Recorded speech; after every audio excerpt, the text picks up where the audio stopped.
نماز ایک ایسی عبادت ہے جو ہر مومن عاقل مسلم پر فرض ہے، اور نماز کے لیے ضروری ہے کہ انسان اللہ رب العالمین کے سامنے جب کھڑا ہو تو خشوع و خضوع کے ساتھ کھڑا ہو، اللہ کی تعظیم کرتے ہوئے، رکوع اور سجدہ کرتے ہوئے اللہ سے جب وہ دعا کرے، سوال کرے تو خشوع و خضوع کے ساتھ شریعت کے مطابق کرے، سنت کے مطابق کرے۔ اس لیے ضروری ہے کہ نماز پڑھنے والا تمام قسم کے احکام سے واقف ہو۔ اگر وہ احکام سے واقف نہیں ہے تو ظاہر سی بات ہے اس کی نماز میں کمی ہو سکتی ہے، کوتاہی ہو سکتی ہے، اس کا رکوع اور سجدہ گڑبڑ ہو سکتا ہے۔ تو ضروری ہے کہ وہ ان تمام احکام کو جانے جو ہمارے لیے نماز میں ضروری ہے۔ یہ کتاب جس سے میں سوال و جواب کے انداز میں گفتگو کروں گا، اس میں بہت سارے علماء کے فتاوے ہیں، مثلا شیخ ابن باز رحمہ اللہ علیہ، شیخ ابن عثیمین رحمہ اللہ علیہ، فتویٰ لجنہ کمیٹی جو سعودی عرب کی ہے، اور اسی طرح سے دیگر علماء کرام کے فتاوے موجود ہیں۔ یہ چیز ہمیشہ ذہن نشین رہنا چاہیے کہ نماز ہماری ایک عبادت ہے اور ہماری زندگی کی ایک اہم عبادت ہے۔ اس نماز میں کچھ ارکان ہیں، کچھ واجبات ہیں، کچھ سنن ہیں۔ اس میں فرق ہے اور ان تمام میں فرق کا جاننا ضروری ہے۔ نماز میں جو ارکان ہیں وہ اگر کسی بندے سے چھوٹ جائے، چاہے آمدن چھوٹ جائے چاہے سہون چھوٹ جائے، اگر اس کو پتہ چل گیا کہ یہ رکن چھوٹ گیا ہے تو اس کی وہ نماز جس میں وہ رکن چھوٹا ہے وہ باطل ہو جائے گی۔ جس رکعت میں چھوٹی ہوگی وہ رکعت باطل ہو جائے گی، جس نماز میں چھوٹی ہے وہ نماز باطل ہو جائے گی۔ یہ رکن ہے۔ رہی بات واجبات کی، تو واجبات اگر کسی سے چھوٹ جاتا ہے تو سجدہ سہو کرنے سے وہ پورا ہو جاتا ہے، اور سنتیں اگر چھوٹ جاتی ہیں تو اس کی نماز باطل نہیں ہوگی، اس کو سجدہ سہو نہیں کرنا ہے، بلکہ وہ نماز کو اپنی مکمل کرے گا، نماز اس کی ہو جائے گی۔ سنتوں میں دو ہے سنت، ایک سنت قولی ہے اور ایک سنت فعلی ہے۔ وہ سنت جو ہم اپنی حرکتوں، اپنے ہاتھوں سے حرکت دیتے ہیں، اور وہ سنت جو اپنی زبان سے ہم بولتے ہیں۔ حرکت دینا جیسے رفع الیدین کرنا، یہ ایک فعلی سنت ہے۔ قولی سنت جیسے آمین بولنا، سورہ فاتحہ کے بعد سورت کا پڑھنا، دعائے ثنا کا پڑھنا، یہ قولی سنت ہے۔ نماز سے پہلے کچھ شروط ہیں نماز کے، ان شرطوں کا پایا جانا ضروری ہے۔ بعض شرط ایسی ہیں جو نماز کے اندر بھی پایا جانا ضروری ہے اور نماز کے باہر بھی۔ مثلا وضو ہے، نماز کے لیے شرط ہے۔ وضو نماز کے اندر بھی ہونا چاہیے، نماز سے پہلے بھی بنانا ہے آپ کو۔ مثلا جگہ کا پاک ہونا ہے، نماز کے اندر بھی پاکی چاہیے، نماز سے پہلے بھی پاک چاہیے۔ تو کچھ شرطیں ایسی ہیں جو پہلے اور بعد میں ہونا چاہیے، اور اس طرح سے آپ کی نماز میں ارکان، واجبات، سنن، ان تمام چیزوں کا پایا جانا ضروری ہے۔ اگر ارکان چھوٹ گئے تو نماز باطل، واجب چھوٹ گئے تو سجدے سو، اور سنتیں چھوٹ گئیں تو کچھ نہیں، لیکن ثواب میں کمی واقع ہو سکتی ہے۔ اس کتاب کا سب سے پہلا سوال یہ ہے کہ نماز کے لیے اگر کوئی شخص نکلتا ہے، مثلا اپنے گھر سے نکلا وہ، اپنے روم سے نکلا وہ، تو اس کے لیے کیا مسنون ہے، کیا عمل کرے گا وہ جب وہ گھر سے نکلے گا؟ تو اس کے لیے نکلنا مسنون جو ہے وہ یہ ہے کہ جب بھی نمازی نماز کے لیے نکلے تو سنت ہے کہ باوضو ہو کر نکلے، خشوع خضوع کے ساتھ نکلے، اطمینان و سکون کے ساتھ نکلے۔ اللہ کے رسول صلی اللہ علیہ وسلم کی حدیث ہے، اذا توضأ احدکم فاحسن وضوءه ثم خرج عامدا الى المسجد فلا يشبكن يديه فانه في صلاة، رواه الترمذی و ابو داؤد۔ کہا اللہ کے رسول صلی اللہ علیہ وسلم نے کہ جب تم میں سے کوئی نکلے مسجد کی طرف تو اچھی طرح سے وضو کرے اور اچھی طریقے سے وضو کرے. پھر مسجد جانے کے لیے نکلے تو اپنے ہاتھ کو ایک دوسرے ہاتھ میں نہ ڈالے کیونکہ وہ نماز ہی میں ہے. تشبیک کہتے ہیں اپنے انگلیوں کو ایک انگلیوں میں ڈالنا. فلا یشبکن، اللہ کے رسول نے کہا اپنے ہاتھ کو ہاتھ کے اندر نہ ڈالے، کیونکہ جب انسان وضو کر کے گھر سے نکلا تو گویا کہ وہ نماز میں ہے. اس لیے تشبیک کرنے سے منع کیا گیا ہے. نماز ختم ہونے تک آپ تشبیک نہیں کر سکتے، یعنی انگلیوں کو انگلیوں ملا کر کے بہت سے لوگ بیٹھے رہتے ہیں، ایسے انگلی ملائے ہیں، نماز سے پہلے کی بات ہے، یا اپنے گھٹنے پر ہاتھ رکھے انگلی ملائے بیٹھے ہوئے ہیں، راستے میں آ رہے ہاتھ جوڑ کے ایسے چل رہے ہیں، یا گاڑی پہ بیٹھے ہوئے ہاتھ جوڑ لیے ایسے ملا لیا انگلی کو، تو کہا کہ یہ ممنوع ہے، اس کو آپ نہیں کر سکتے ہیں. نماز کے بعد اگر آپ سلام پھیر چکے ہیں، نماز پڑھ چکے ہیں، تو پھر آپ کر سکتے ہیں قبل الصلاۃ. یہ آپ کے لیے جائز درست نہیں ہے، سنت کے خلاف ہے. اور جب اپنے گھر سے کوئی شخص نماز کے لیے نکلے یا بغیر نماز کے نکلے، ویسے بھی نکلے، تو اللہ کے رسول کی وہ حدیث ہے کہ اس کو وہ پڑھ لے. کون سی دعا ہے وہ؟ بسم اللہ توکلت علی اللہ لا حول ولا قوت الا باللہ. اور دوسری دعا ہے اللہم انی اعوذ بک ان اضل او اضل او ازل او ازل او اظلم او اظلم او اجہل او یجہل بہ او یجہل علی. تو کم سے کم ایک چھوٹی والی دعا تو پڑھ لے وہ، بسم اللہ توکلت علی اللہ لا حول ولا قوت الا باللہ. گھر سے نکلتے وقت یہ دعا پڑھ کر کے وہ نکلے. اور نماز کے لیے جب وہ نکلے گھر سے تو وقار و سکون کے ساتھ نکلے، اطمینان کے ساتھ نکلے. کیوں؟ کیونکہ اللہ کے رسول صلی اللہ علیہ وسلم کا فرمان ہے اذا سمعتم الاقام فامشوا الى الصلاة وعليكم بالسکینة والوقار ولا تسرعوا فما ادرکتم فصلوا وما فاتکم فاقضوا یا فاتموا. یہ روایت بھی جو ہے صحیح ہے، کہا کہ مسند احمد وغیرہ میں ہے اور بخاری وغیرہ میں بھی موجود ہے. جب تم اقامت سنو تو اپنے جس حالت میں تم نکل رہے ہو گھر سے تو وقار کے ساتھ، اطمینان کے ساتھ، سکون کے ساتھ چلو اور جلد بازی نہ کرو. کہا کہ جو تم پاؤ اس کو پڑھ لو اور جو تم سے چھوٹ جائے اس کو پوری کر لو. کچھ لوگوں کو آپ نے دیکھا ہوگا بھاگ کے آ کے رکعت میں شامل ہوتے ہیں، دوڑ کے آ کے نماز میں شامل ہوتے ہیں. یہ سنت کے خلاف ہے. آپ کو دوڑنا نہیں ہے، اطمینان کے ساتھ، سکون کے ساتھ، وقار کے ساتھ آئیں. جو نماز آپ کو مل جائے وہ پڑھ لیں، جو نماز چھوٹ جائے اس کو بعد میں مکمل کر لیں، پوری کر لیں. یہی کافی و شافی ہے اس کے لیے. یہاں ایک سوال ہی پیدا ہوتا ہے کہ ایک آدمی ہے جو گھر سے وضو بنا کر کے آتا ہے اور ایک آدمی ہے جو آ کے مسجد میں وضو بناتا ہے. دونوں میں کیا فرق ہے؟ دونوں میں کچھ فرق ہونا چاہیے کہ نہیں ہونا چاہیے؟ دونوں میں فرق ہے. ایک آدمی اپنے گھر سے وضو بنا کے نکلا اور ایک آدمی آ کے مسجد میں وضو بناتا ہے. تو آپ نے وہ حدیث سنی ہوگی اللہ کے رسول صلی اللہ علیہ وسلم کی کہ جب آدمی نماز کے لیے نکلتا ہے تو ایک قدم پر ایک نیکی ملتی ہے، ایک گناہ مٹائے جاتے ہیں. یعنی ہر قدم پر نیکی اور ہر قدم پر گناہ کا مٹنا. 100 قدم اگر چل کر کے آیا تو 100 نیکیاں لکھی گئیں اور 100 برائیاں مٹائی گئیں، اس کے 100 گناہ مٹائے گئے. تو یہ فضیلت اس شخص کو ہے جو گھر سے وضو بنا کر کے آتا ہے. جو مسجد سے بنا کر کے آئے گا اس کو یہ فضیلت نہیں حاصل ہے. یہ فضیلت اس آدمی کے لیے جو گھر سے آتا ہے وضو بنا کر کے، اطمینان کے ساتھ آتا ہے، وقار و سکون کے ساتھ آتا ہے، باوضو ہو کر کے چلتا ہے اور تشبیک نہیں کرتا، اپنی انگلیوں کو ملاتا نہیں ہے، خالص نیت کے ساتھ مسجد کی طرف قدم بڑھاتا ہے تو ایک نیکیاں لکھی جاتی ہیں، ایک برائیاں مٹائی جاتی ہیں اس بندے کے لیے جو گھر سے وضو بنا کے آتا ہے. یہ ہے فرق اس بندے میں جو گھر میں بناتا ہے اور جو مسجد میں بناتا ہے. اچھا، اگر کوئی پیدل چل کر کے نہیں آ رہا ہے، گاڑی سے آ رہا ہے، موٹر سائیکل سے، اسکوٹی سے، اس کا گھر دور ہے تو پیدل تو نہیں چلا وہ، تو پھر کیسے مانیں گے آپ کی کتنے قدم چلے اس نے؟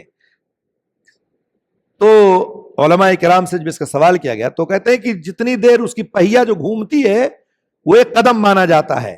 جو اس کا پہیا گھومتی گاڑی کا اس کو ایک قدم شمار کریں گے اب 100 قدم بھی ہو سکتا ہے, 200 بھی ہو سکتا ہے, 300 بھی ہو سکتا ہے, کتنی دوری پہ ہے ایک اندازہ انسان کے پاس ہوتا ہے کہ میں اتنا قدم چل لیا ہوں اور اتنے قدم چل کر کے میں آیا ہوں. چونکہ پیدل نہیں آ سکتا ہے آدمی, چونکہ دور دراز سے آتا ہے جماعت حاصل کرنے کے لیے, نماز پڑھنے کے لیے, یا اسی طرح سے اس کے قریب میں کوئی مسجد نہیں جس کی وجہ سے وہ دور دراز چل کر کے جاتا ہے, تو اس کو اس کا نیکی ملتی ہے. تو یہ فائدہ ہے اس بندے کے لیے جو گھر سے وضو بنا کر کے آتا ہے. دوسرا سوال یہ ہے کہ ایک آدمی مسجد آیا, پہنچا, تو مسجد میں داخل ہوتے وقت کچھ سنتیں ہیں, کچھ قولی سنتیں ہیں, کچھ فعلی سنتیں ہیں. پھر قول و فعل کا مطلب یہ ہے کہ جو زبان سے کہے, اور فعل کا مطلب جو حرکت کرے. تو قولی اور فعلی سنت یہ ہے کہ مسجد میں داخل ہوتے وقت سنت ہے کہ وہ اپنے پیر کو داخل کرے. کون سا پیر داخل کرے گا؟ رائٹ پیر, داہنا پیر داخل کرے گا وہ. تو یہ جو داخل کرنا ہوا یہ فعل ہے, اس کا عمل ہے اس کا, ٹھیک ہے, عملی فعلی سنت ہے یہ. اور جیسے داخل کرے گا تو دعا پڑھے گا وہ, تو یہ قولی سنت ہے, زبان سے ادا کر رہا ہے وہ. دعا پڑھے گا وہ, جیسے بسم اللہ والصلاۃ والسلام علی رسول اللہ, اعوذ باللہ العظیم وبوجہہ الکریم وسلطانہ القدیم من الشیطان الرجیم اللہم افتح لی ابواب رحمتک. اگر کسی کو اتنی دعا نہیں یاد ہے تو کم سے کم وہ اللہم افتح لی ابواب رحمتک ضرور پڑھے وہ. اگر دعا بڑی نہیں یاد ہے تو کم سے کم اللہم افتح لی, داہنا قدم داخل کرے اور پڑھے اللہم افتح لی ابواب رحمتک. اور مسجد سے جب نکلے تو مسنون ہے اس کے لیے کہ اپنا بایاں پیر وہ نکالے اور اس کے بعد پڑھے اللہم انی اسألک من فضلک. تو یہ مسجد میں داخل اور خارج ہوتے وقت یہ عمل اس کو کرنا ہے.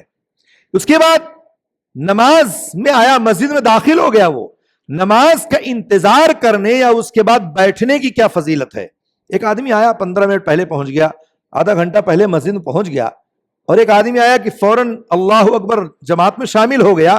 تو دونوں میں فرق ہونا چاہیے, اور دونوں میں فرق ہے, اللہ کے رسول صلی اللہ علیہ وسلم نے فرق بتایا ہے. تو جو شخص انتظار کر رہا ہے جماعت کا, جو شخص آدھا گھنٹہ 15 منٹ پہلے آ کے بیٹھا ہے, ذکر و اذکار میں مشغول ہے, تلاوت میں مشغول ہے, تو اس کی فضیلت ہے. اللہ کے رسول صلی اللہ علیہ وسلم فرماتے ہیں کہ وہ شخص جو نماز میں ہوتا ہے اور وہ نماز کا انتظار کر رہا ہوتا ہے, تو اس کے حق میں فرشتے دعا کرتے ہیں. بیٹھا ہے آ کے نماز کا انتظار کر رہا ہے, اقامت کا انتظار کر رہا ہے, تو اس کے حق میں فرشتے دعا کرتے ہیں.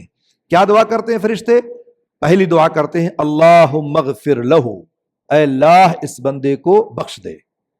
دوسری دعا کرتے ہیں اللہم ارحمہ, اے اللہ اس پر رحم فرما. اور یہ روایت صحیح بخاری صحیح مسلم میں ہے. اور پھر دعا کرتے ہیں صحیح مسلم کی ایک روایت میں کہ اللہم تب علیہ, اے اللہ اس کی توبہ کو قبول فرما لے. اور ایک چوتھی دعا کرتے ہیں اللہم صلی علیہ. تو گویا کی ایک بندہ جو پہلے سے آ کے بیٹھا انتظار کر رہا ہے, اس کے حق میں دعا کون کر رہے ہیں؟ فرشتے کر رہے ہیں.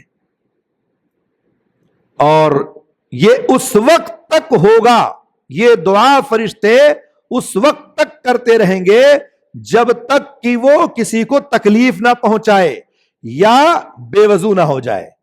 باوضو جب تک ہے, جب تک فرشتے اس کو دعا کرتے رہیں گے اس کے حق میں. اور یا وہ کسی کو تکلیف پہنچا دے, مان لیجئے کسی کو دھکا دے دیا, کسی کو الٹا سیدھا بول دیا, کسی کو تکلیف پہنچا دیا, تو پھر فرشتے دعا کرنا چھوڑ دیں گے. تو یہ اس شخص کی فضیلت ہے جو پہلے مسجد میں آتا ہے. اگلا سوال یہ ہے کہ مقتدی کا نماز کے لیے کھڑا ہونا کب مسنون ہے؟ آپ دیکھتے ہیں اقامت ہوتی ہے تو آدمی نماز پڑھنے کے لیے کھڑا ہوتا ہے. کب کھڑا ہو؟ تکبیر تحریمہ کے وقت کھڑا ہو, یا قد قامت الصلاۃ پر کھڑا ہو, یا جیسے ہی امام مصلی پہ آیا فوراً کھڑا ہو؟ کون سا وقت ہے جس وقت وہ کھڑا ہو مقتدی؟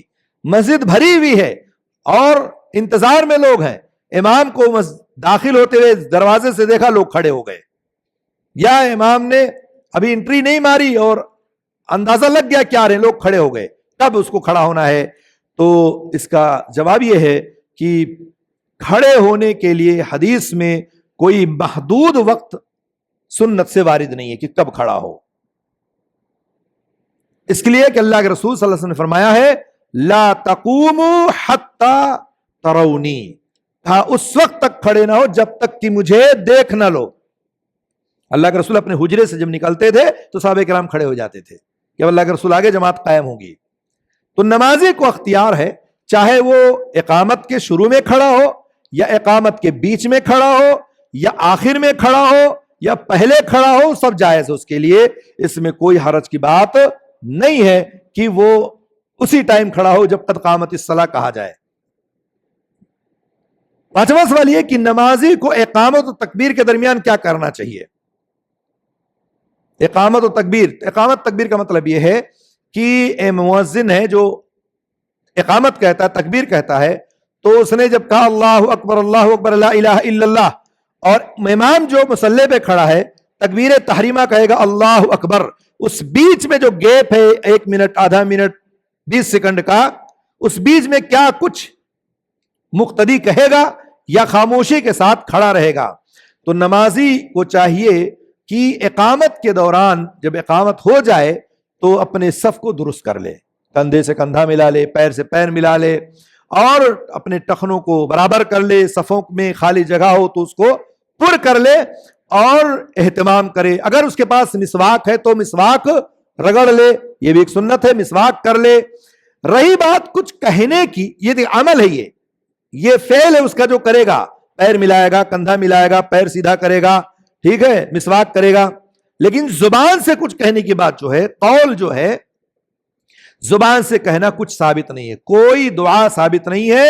امام احمد بن حنبل رحمہ اللہ سے پوچھا گیا، کہا گیا کہ کیا آپ اس وقت کچھ کہتے ہیں جب مقتدی اور امام کے بیچ میں جو اقامت و تکبیر کا معاملہ ہے؟ تو کہا اللہ کے رسول صلی اللہ علیہ وسلم سے اس بارے میں کوئی چیز ثابت نہیں ہے. اب رہی بات ان لوگوں کی جو لوگ ہیں، جیسے مؤذن کہتا ہے اللہ اکبر، تو کوئی کہتا حقا لا الہ الا اللہ، کوئی کہتا لا الہ الا اللہ، ہے نا. تو کوئی بھی جملہ آپ کو نہیں کہنا، خاموشی کے ساتھ کھڑے رہنا ہے، ایک دم خاموشی کے ساتھ کھڑے رہنا ہے. جب امام اللہ اکبر کہے گا تب آپ اللہ اکبر کہہ کر کے آپ کو سلام جو ہے نماز میں داخل ہو جانا ہے. اچھا، کچھ لوگوں کو ہم نے دیکھا ہوگا کہ نماز میں شامل ہونے سے پہلے اعوذ باللہ من الشیطان الرجیم بسم اللہ الرحمن الرحیم پڑھتے ہیں اور پھر کہتے ہیں اللہ اکبر. یہاں اعوذ باللہ بسم اللہ کا مقام نہیں ہے، آپ کو ڈائریکٹ اللہ اکبر کہہ کر کے نیت باندھ لینی ہے. اب اس کے بعد آپ پہنچ گئے نماز پڑھتے پڑھتے صف میں. پہلی صف کی کیا فضیلت ہے، پہلی صف کی طرف آگے بڑھنے کی بڑی فضیلت ہے، اس کا اپنا ایک مقام و مرتبہ ہے. اللہ کے رسول صلی اللہ علیہ وسلم کی حدیث آپ کے سامنے ہے، کہا کہ لو یعلم الناس ما فی النداء والصف الاول ثم لم یجدوا الا ان ينتهموا علیہ لاستہموا. رواه البخاری والمسلم. کہا کہ اگر لوگوں کو یہ معلوم ہو جائے کہ پہلی صف کی کیا فضیلت ہے اور اذان دینے کی کیا فضیلت ہے، تو اپنے لیے وہ قرآن اندازی کریں گے، قرآن ڈالیں گے کہ ہم پہلے آئیں گے، ہم پہلے آئیں گے، ہم پہلی صف میں کھڑے ہوں گے. ہمارے حال کیا ہے، بہت سارے لوگوں کا انتظار میں پہلی بھر جائے تو ہم دوسری میں کھڑے ہو جائیں گے، دوسری بھر جائے ہم پیچھے رہیں گے، وہیں سے نکل جائیں گے پیچھے سے. بہت سارے بھائیوں کو ہم نے دیکھا کہ پہلی صف میں آنے سے گریز کرتے ہیں، جبکہ پہلی صف میں آنے پر یا آنے سے ان کا جو مقام اور جو مرتبہ ہے وہ دوسری، تیسری، چوتھی، پانچویں صف کا ہرگز نہیں ہے، جو پہلی صف کا مقام ہے. اور پہلی صف کے مقام و مرتبہ اور ثواب کو اگر کوئی جان لے تو یہ جان لیجئے کہ اس کے لیے قرآن کریں گے لوگ کہ نہیں قرآن اندازی ڈالو، جس کا نام آئے گا وہ آگے آئے گا. تو ہمیشہ پہلی صف میں کھڑے ہونے کا فائدہ اٹھائیں. اور اللہ کے رسول کی حدیث بھی یاد ہونی چاہیے کہ خیر صفوف الرجال اولھا وشرھا آخرھا. کہا کہ مردوں کی سب سے افضل صف، بہتر صف پہلی صف ہے اور سب سے بری صف آخری صف ہے. تو پہلی صف کی فضیلت اور آخری صف کی فضیلت دونوں آپ کے سامنے موجود ہیں. ان دونوں حدیثوں میں پہلی صف کی فضیلت یہ مردوں کے تعلق سے ہے، لیکن عورتوں کا معاملہ الٹا ہے. کہا اللہ کے رسول صلی اللہ علیہ وسلم نے کہ عورتوں کی پہلی صف افضل نہیں ہے، آخری صف افضل ہے، اور مردوں کی پہلی صف افضل ہے، لیکن یہ اس وقت کی بات ہے جب کوئی پردہ ہلکا پھلکا لگا ہو یا پردہ نہ ہو. آج کل تو خواتین کا معاملہ ہی الگ ہے، بالکل الگ چھت پہ ہیں، جدار ہے، دیوار ہے، وہاں صرف آواز و صوت پہنچتی ہے. تو ظاہر سی بات ہے اب وہ چیز نہیں. اب وہاں بھی اگر الگ تھلگ ہے تو ان کی بھی پہلی صف افضل ہے اور آخری صف جو ہے بری ہے. یہ اس وقت کی بات ہے جب کوئی پردہ وغیرہ نہ ہو. تو اس لیے پہلے صف میں پہنچنے کی فضیلت ہے. یہاں پر ایک چیز اور بتاتے چلوں میں کہ پہلی صف کی فضیلت اپنی جگہ پر.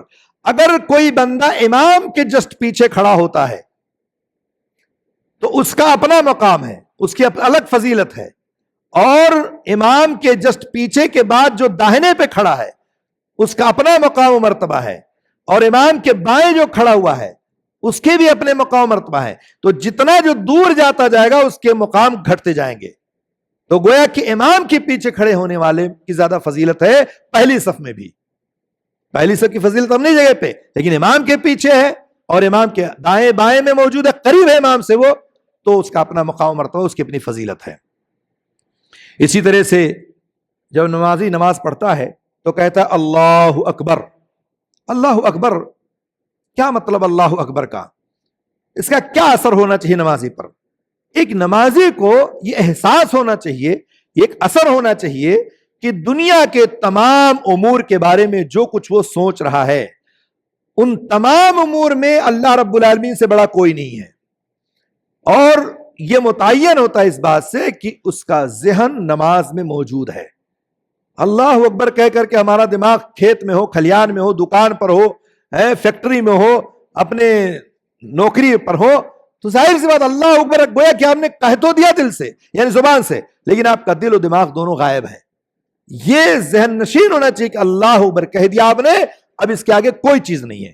ہر چیز اللہ رب العالمین سے چھوٹی ہے اور سب سے بڑا اللہ رب العالمین کی ذات ہے. اس لیے تمام تکبیر کہنے کے بعد جو ہے تمام کمالات کے ثابت کرنا جو ہے یہ اللہ رب العالمین کے نقص اور عیب سے انسان کو پاک کرتا ہے. نماز میں دونوں ہاتھوں کے اٹھانا، آپ رفع الیدین کرتے ہیں مثلا، یہ کب کب اٹھایا جائے گا؟ چونکہ یہ کتاب ترتیب وار ہے، اسے میں آپ کے سامنے کے بعد دیگر سوالات بیان کرتے جا رہا ہوں. نماز میں دونوں ہاتھوں کو اٹھانے کی کون کون سی جگہیں ہیں اور کہاں تک اٹھائیں گے؟ کتنے مقامات میں نماز میں ہاتھ اٹھانا ہے؟ کوئی بتائے گا؟ نمبر 1 ہے تکبیر تحریمہ کے وقت، دوسرا رکوع جاتے وقت، تیسرا رکوع سے اٹھتے وقت، اور چوتھا جب تیسری رکعت کے لیے آپ کھڑے ہوں گے تب آپ رفع الیدین کریں گے. یہ 4 مقامات ہیں نماز میں رفع الیدین کرنے کے، اس کے علاوہ کوئی اور جگہ نہیں ہے. 4 رکعت میں آپ ہاتھ اٹھائیں گے اور دونوں کندھوں تک یا دونوں کانوں تک اٹھائیں گے. مثلا یہ کان ہے اور یہ کندھے ہیں. کہا کہ حذو الی منکبیہ او الی اذنیہ، یا تو اپنے کندھوں تک اٹھاؤ یا اپنے کانوں کی لو تک اٹھاؤ، یا دونوں کے بیچ میں رکھو تاکہ دونوں کی تطبیق ہو جائے. کان بھی ہو گیا، کندھا بھی ہو گیا. رفع الیدین کرنے کا معاملہ بہت سارے لوگوں کو آپ نے دیکھا ہوگا کہ رفع الیدین کرتے ہیں تو مختلف انداز سے کرتے ہیں. جب آپ رفع الیدین کریں گے تو آپ کے یہ ہاتھ کی جو ہتھیلی ہے، یہ اگلا حصہ، یہ قبلہ رخ ہونا چاہیے. کچھ لوگوں کو آپ نے دیکھا ہوگا ایسے کرتے ہیں، اللہ اکبر اللہ اکبر، یہ ایسے ہونا چاہیے. کچھ لوگوں کو آپ نے دیکھا ہوگا کہ بہت دور تک اٹھاتے ہیں، اللہ اکبر لے کر کے آتے ہیں، یہ سنت کے خلاف ہے. کچھ لوگوں کو آپ نے دیکھا ہوگا کہ جب رفع الیدین کرتے ہیں تو اسے کان سے لگاتے ہیں، پھر رفع الیدین ٹچ کریں گے، پھر ہاتھ باندھیں گے. یہ کان سے ٹچ نہیں کرنا ہے، کہا کان تک اٹھانا ہے. کان تک اور ٹچ میں فرق ہے کہ نہیں فرق ہے؟ کہا کہ کان تک اٹھاؤ، یہاں تو اٹھاؤ اور اس کے بعد نیت باندھ لو. آپ نہ کہ آپ کان میں لے جا کر کے ایسے لگاؤ پھر باندھو. اور یہ آپ کی انگلیاں جو ہیں یہ قبلہ رخ ہونی چاہیے اور بندھی ہوئی ہونی چاہیے، کھلی نہیں ہونی چاہیے. ٹھیک ہے؟ ایسے اللہ اکبر، یہ کچھ لوگوں کا ایسے کھول کے رکھتے ہیں، نہیں، کھولنا نہیں ہے، بند کر کے رکھنا چاہیے. تو رفع الیدین کرتے وقت ان تمام باتوں کا خیال رکھنا ہے. اور بہت کچھ لوگ آپ نے دیکھا ہوگا رکوع سے اٹھے یوں ہاتھ ہلا کے چھوڑ دیا, یا سجدے جو ہے تکبیر تحریمہ کے وقت یوں اٹھایا اور جلدی سے باندھ لیا. یہ بعض علماء کہتے ہیں کہ یہ حرکت کثیر مانا جاتا ہے اور اس سے نماز باطل ہو جائے گی, کیونکہ نہ آپ نے رفع الیدین کیا اور نہ آپ نے قاعدے سنت کے مطابق ہاتھ اٹھایا, تو آپ نے کوئی کہ حرکت کی ہے. یہ رفع الیدین ہے ہی نہیں ہے کہ یوں اٹھایا باندھ لیا, اوپر سے تھوڑا سا اٹھایا اسے دکھانے کے لیے کسی کو, یا کہ ہاں چلو ادھر ادھر میں ہے, بیچ بیچ میں ہے وہ. تو یہ سنت کی خلاف ورزی صاف طور پر ہے. مکمل ہاتھ اٹھانا اور کان کے لو تک یا کندھے تک اٹھانا, اور یہ آپ کا بالکل سامنے ہونا چاہیے, قبلہ کی طرف ہونا چاہیے, اور 4 مقامات پر آپ کو اٹھانا ہے. اس کے علاوہ کہیں مقام پر آپ کو رفع الیدین ثابت نہیں ہے. جیسے آپ نے دیکھا ہوگا ہمارے بہت سارے بھائی جو ہے کیا کرتے ہیں کہ جب وتر کی نماز پڑھتے ہیں تو اس میں رفع الیدین کرتے ہیں, کہتے ہیں کہ ہم نے اس لیے اٹھایا تھا تاکہ ہم دعائے قنوت پڑھ لیں. وہاں کوئی ثبوت نہیں ہے, اور جہاں کوئی ثبوت نہیں ہے وہاں کرتے ہیں, جہاں ثبوت ہے وہاں اٹھاتے نہیں ہیں. تو سنت ہے کہ آپ رفع الیدین اٹھائیں, ہاتھ اٹھائیں. نماز جنازہ میں ہاتھ اٹھانا یا نہیں اٹھانا ہے ایک الگ مسئلہ ہے, لیکن آپ نے سوال کر دیا تو بتاتا ہوں میں. نماز جنازہ میں کوئی مرفوع حدیث ثابت نہیں اللہ کے رسول صلی اللہ علیہ وسلم سے کہ آپ نے ہاتھ اٹھایا ہو نماز جنازہ میں جو ہے تکبیرات کے دوران میں, ٹھیک ہے. لیکن صحابہ کرام میں بعض صحابہ کرام ہاتھ اٹھایا کرتے تھے. تو اگر آپ نہیں اٹھاتے ہیں تو سنت ہے, کوئی مسئلہ نہیں ہے. لیکن اگر آپ ہاتھ اٹھا لیتے ہیں تو صحابہ کرام کی سنت ہے, آپ اس پر عمل کر سکتے ہیں. کبھی آپ اٹھا لیں کبھی نہ اٹھائیں, دونوں مسئلہ ہے, اس میں حرج نہیں ہے. لیکن نہ اٹھانا زیادہ بہتر ہے, کیونکہ اللہ کے رسول سے مرفوع حدیث کوئی ثابت نہیں ہے. جو میری کتاب ہے نماز جنازہ سے متعلق 120 سوال جواب, میں نے اس میں باقاعدہ دلائل لکھ دیے ہیں کہ کب اٹھانا کب نہیں اٹھانا, یا نہیں اٹھانا ہے, ٹھیک ہے. ایسے عیدین کا مسئلہ ہے, عیدین میں بھی رفع الیدین کرنا ہے کہ نہیں کرنا ہے. جو زوائد تکبیرات ہیں اس میں بھی آپ اٹھانا چاہیں اٹھائیں, نہ اٹھانا چاہیں نہ اٹھائیں, دونوں ثابت ہے, کوئی حرج اس میں نہیں ہے, ٹھیک ہے. تو گویا کہ رفع الیدین نماز میں کرنا یہ سنت ہے جو ہم 5 وقتہ نماز پڑھتے ہیں یا اور دیگر سنن اور رواتب ہم پڑھتے ہیں, اس میں اٹھانا چاہیے ہاتھ کو. اس کے بعد اگلا ہے کہ نماز میں جب ہم کھڑے ہو گئے تو ہمارا ہاتھ کہاں ہونا چاہیے. قیام کی حالت میں اپنے ہاتھ کو کہاں رکھیں گے, کہاں باندھیں گے, ان کے رکھنے کا کیا طریقہ ہوگا. تو افضل و بہتر ہے کہ آدمی جب نماز میں شامل ہو تو اپنے ہاتھ کو سینے پر رکھے. وائل بن حجر کی وہ حدیث یاد ہونی چاہیے, اللہ کے رسول صلی اللہ علیہ وسلم کی حدیث ہے نا. وہ وائل بن حجر کہتے ہیں کہ میں اللہ کے رسول صلی اللہ علیہ وسلم کے ساتھ میں نے نماز پڑھی تو اللہ کے رسول نے اپنے دائنے ہاتھ کو بائیں ہاتھ پر رکھا. کہاں رکھا؟ سینے پر رکھا. تو سینے پر ہاتھ رکھنا یہ بہتر ہے. بعض لوگ کہتے ہیں پیٹ پر رکھیں گے, بعض لوگ کہتے ہیں کہ ناف کے نیچے رکھیں گے. یعنی 3 طرح کے اقوال ملتے ہیں اس میں اور 3 حدیثیں پیش کرتے ہیں. لیکن ناف کے نیچے, ناف کے اوپر, یہ دونوں روایتیں ضعیف ہیں, اور سب سے زیادہ قوی روایت اگر کوئی ہے تو وہ سینے پر ہاتھ باندھنے والی ہے. تو آپ سینے پر ہاتھ باندھیں گے. لیکن بہت سارے علماء کہتے ہیں اس امر میں وسعت ہے, اگر کوئی تھوڑا اوپر نیچے ہو گیا تب بھی نماز ہو جائے گی, اس کی کوئی حرج کی بات نہیں ہے. لیکن اپنا ایک شعار ہے, اس شعار کو زندہ رکھنا چاہیے. آپ اہل حدیث ہیں, آپ سلفی ہیں, ہمارا یہی تو امتیاز ہے کہ ہم رفع الیدین کرتے ہیں, ہم سینے پہ ہاتھ باندھتے ہیں, ہم آمین کہتے ہیں, آمین بالجار کہتے ہیں. یہ امتیازات میں سے ہمارے ہیں. ہم اس کو بھی ترک کر دیں تو بچے گا کیا ہمارے پاس. اور یہ ظاہری طور پر ہوتا ہے, یہ ظاہری طور پر دکھتا ہے, تو ہم اس کو ظاہری طور پر برقرار رکھیں. طریقہ کیا باندھنے کا, کیسے باندھیں گے, اس کی 3 طریقے ہیں باندھنے کے آپ کے ہاتھ میں. 3 طریقے. پہلا طریقہ یہ ہے کہ اپنے داہنے ہتھیلی کو بائیں ہاتھ کی ہتھیلی کی کلائی پر اور بازو پر رکھیں گے. دوسرا اپنے داہنے ہاتھ سے بائیں ہاتھ کی کلائی کو پکڑیں گے. اور تیسرا اپنے داہنے ہتھیلی کو بائیں ہاتھ کے بازو پر رکھیں گے. 3 شکلیں ہیں اس کی. پہلی شکل یہ ہے کہ آپ ایسے رکھ کے باندھے رکھیں گے, اس پہ رکھ کر کے اور آپ باندھ لیں گے. دوسری شکل ہے آپ اپنے ہاتھ سے کلائی کو پکڑ لیں گے ایسے, اور کلائی پکڑ کر کے آپ باندھے رکھیں گے. اور تیسری شکل ہے کہ مکمل طور سے آپ اپنے ہاتھ کو بازو سے پکڑیں گے اور اب نیت کو باندھیں گے آپ. یہ 3 طریقہ ہے نیت کر باندھنے کا.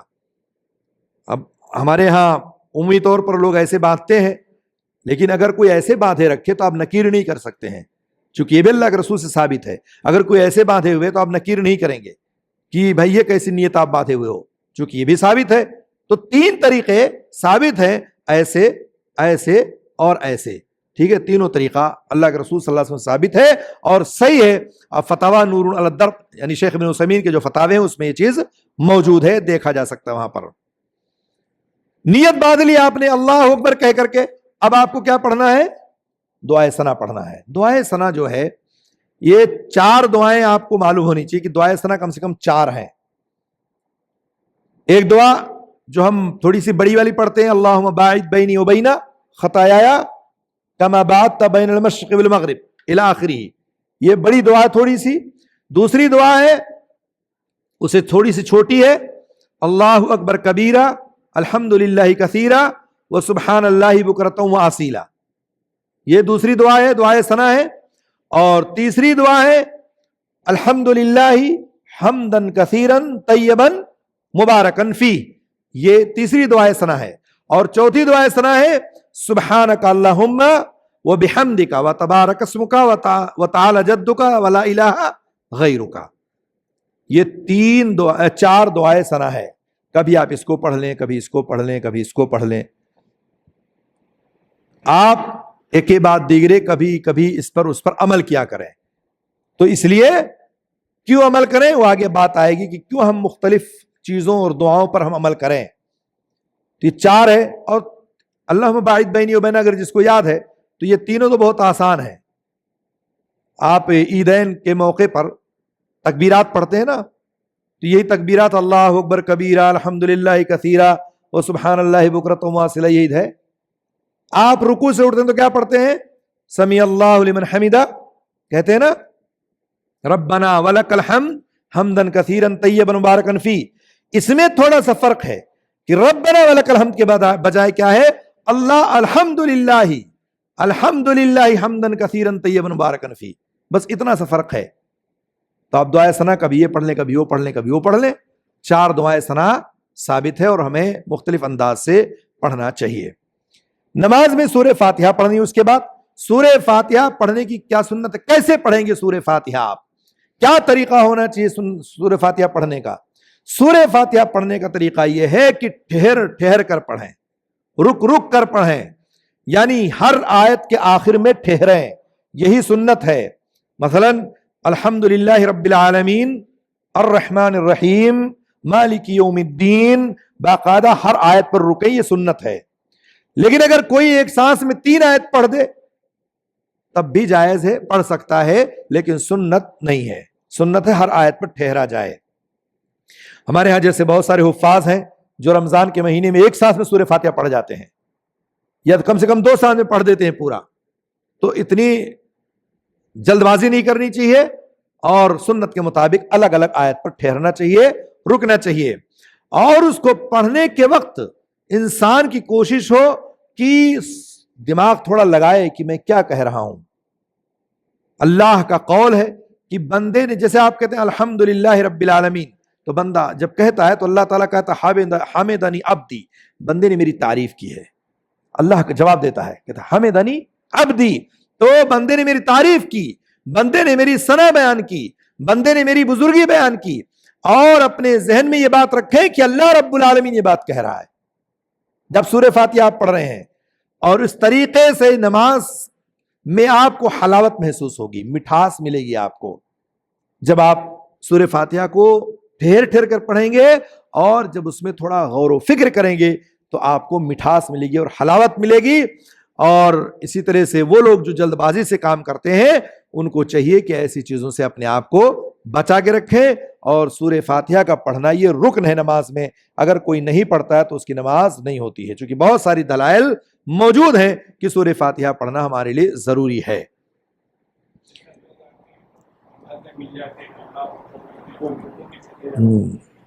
وہ بات بھی آگے آئے گی بھی کہ کیا رکوع رکعت ہے یا نہیں ہے، ٹھیک ہے، وہ بات آگے آئے گی کہ رکوع رکعت ہے یا نہیں ہے۔ بہرحال مختصر میں یہ بتا دیتا ہوں کہ رکوع رکعت ہے یا نہیں۔ سورہ فاتحہ 2 جگہ ساقط ہو جاتا ہے پڑھنے سے، کہاں کہاں؟ ایک تو جب آپ رکوع میں ڈائریکٹ شامل ہوتے ہیں، یہاں ساقط ہو گیا، اور دوسرا آپ ایسی حالت میں مسجد میں آئے کہ امام صاحب نے 3-4 آیت پڑھ چکے تھے وہ سورہ فاتحہ کی, اور آپ نے کہا اللہ اکبر. اب آپ شروع کرتے ہیں الحمدللہ رب العالمین. جیسے آپ مالک یوم الدین تک پہنچے, امام رکوع میں چلا گیا. اب آپ کو کیا کرنا ہے؟ سورہ فاتحہ مکمل کرنا ہے یا آپ امام کے ساتھ رکوع میں چلے جائیں گے؟ ایسی صورتحال میں آپ رکوع میں چلے جائیں گے امام کے پیچھے اگر ہیں تو, چونکہ امام کی اتباع پر واجب ہے اور ضروری ہے. اور اس وقت 3 آیت آپ نے جو پڑھی تھی وہیں سے چھوڑ کر کے آپ ڈائریکٹ چلے جائیں گے تو وہاں 3 آیت آپ سے ساقط ہو گئی اور وہ مکمل مانی جائے گی. لیکن ایک آیت باقی ہے مثلا آخری والی, اور امام رکوع میں چلا گیا تو آپ ایک آیت پوری کر کے تب جائیں گے رکوع میں, چونکہ وہاں بھی 1 سیکنڈ کا معاملہ ہے. زیادہ باقی ہے تو گویا کہ زیادہ دیر تک آپ کو کھڑا رہنا پڑے گا, اور ایک آیت باقی تو جلدی پڑھ کے آپ رکوع میں شامل ہو سکتے ہیں. رہی بات رکوع رکعت ہوگی یا نہیں ہوگی, تو اس میں بڑا اختلاف ہے. بہت سارے لوگ کہتے ہیں شامل ہوگی, جیسے عرب علماء کا جتنے بھی فتاوے ملیں گے آپ کو سب کہتے ہیں کہ رکوع رکعت ہے, اور رکوع رکعت میں ان کے بہت سارے دلائل موجود ہیں اور باقاعدہ ان کے اس پر عمل بھی ہے.